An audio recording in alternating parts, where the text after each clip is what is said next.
పవన్ కళ్యాణ్ గారిని మాట్లాడవలసిందిగా కోరుతున్నాను.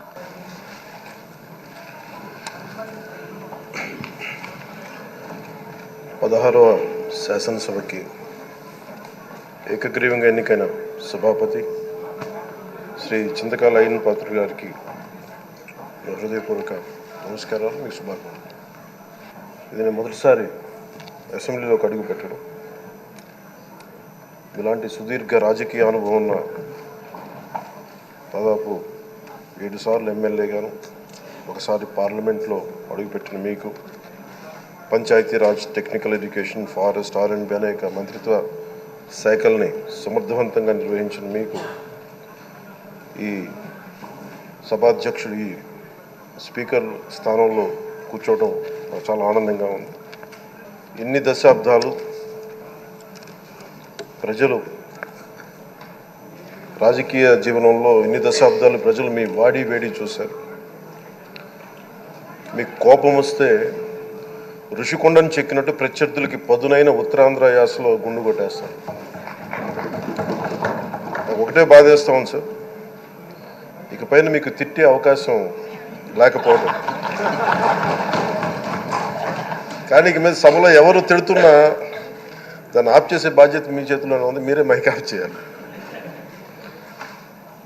అంటే మా చిన్నప్పుడు నేను చూసేవాడు, ఒకసారి అల్లరి చేసే అబ్బాయిని క్లాస్ లీడర్ చేసేవాడు చిన్నప్పుడు మా స్కూల్లో. కానీ ఇన్నాళ్ళు ప్రజలు మీ వాడి వేడి పలుకులు, మీ ఘాటైన వాగ్దాటి చూశారు. ఈ రోజు నుంచి రాష్ట్ర ప్రజలు మీ హుందాతనం చూస్తారు. డిబేట్స్ వెనకాల దాక్కుని సంస్కారహీనమైన భాషల్ని, భావాలని రకరకాల మాధ్యాల్లో విరజిమ్ముతూ ఉంటారు. దాని నియంత్రణ మీ ఆధ్వర్యంలో ఇక్కడి నుంచే మొదలవ్వాలి. ఇందాక సభానాయకులు, గౌరవ ముఖ్యమంత్రి శ్రీ చంద్రబాబు నాయుడు గారు చెప్తారు, ఆడబిడ్డలు ఏ విధంగా నలిగిపోయారు ఈ రాష్ట్రంలో గత 5 సంవత్సరాల్లో. చిన్న లేదు, పెద్ద లేదు, ఎవరని లేదు.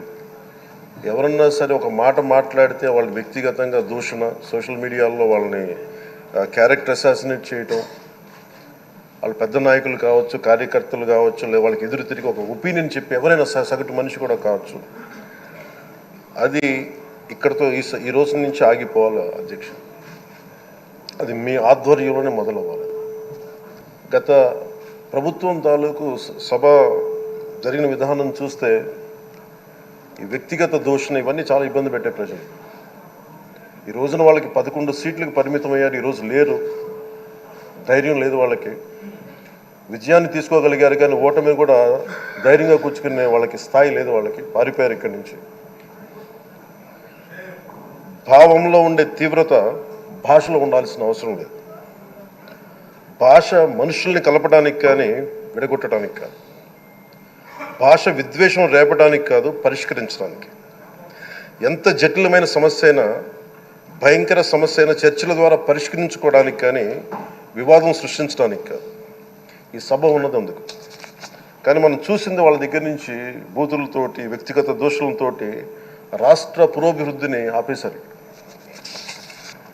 అలాంటి సభ కాకుండా ఇందాక మన పెద్దలు శ్రీ గౌరవ ముఖ్యమంత్రి చంద్రబాబు గారు చెప్పినట్టుగా ఇది భవిష్యత్తుకి ఇది ఒక ప్రమాణం అవ్వాలి.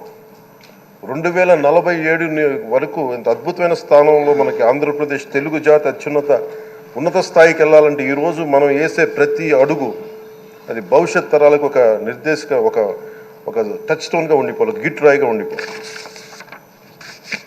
ఈ రోజున ఈ సభలో ఉన్న గౌరవ సభ్యులందరూ చట్టాలు చేయడానికి ఉన్నారు, చట్టాలు ఉల్లంఘించడానికి కాదు. విభేదించడం అంటే ద్వేషించడం కాదు, వాదించడం అంటే కొట్టుకోవడం కాదు. ఇవన్నీ విభేదించడం, వాదించడం ఇవన్నీ ప్రజాస్వామ్యానికి చాలా మౌలికమైన పునాదులు. ఆంధ్రప్రదేశ్ ఆవిర్భావం జరిగి అసలు భాషా ప్రయుక్త రాష్ట్రాల ఆవిర్భావమే మన ఆంధ్ర రాజ్యంతో మొదలైంది. అమరజీవి పొట్టి శ్రీరాములు గారి బలిదానం మీద మన రాష్ట్రం పుట్టింది. 56 రోజులు తిండి తిప్పలు తినకుండా నరకం అనుభవిస్తూ ఆయన బలైపోయారు.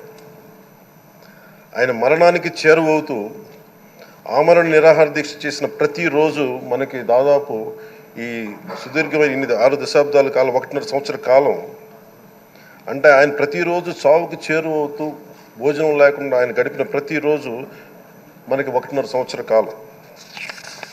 అలాంటి నేపథ్యంలో అలాంటి మహోన్నతుడు శ్రీ పొట్టి శ్రీరాములు గారి త్యాగాన్ని కనుక మనం ఈ సభలో ప్రజా సంక్షేమం కోసం మాత్రమే చర్చలు జరగాలి, వాదోపవాదాలు హద్దులు దాటకుండా ఉండాలి, వ్యక్తిగత దూషణకి తావివ్వకుండా ఉండాలి.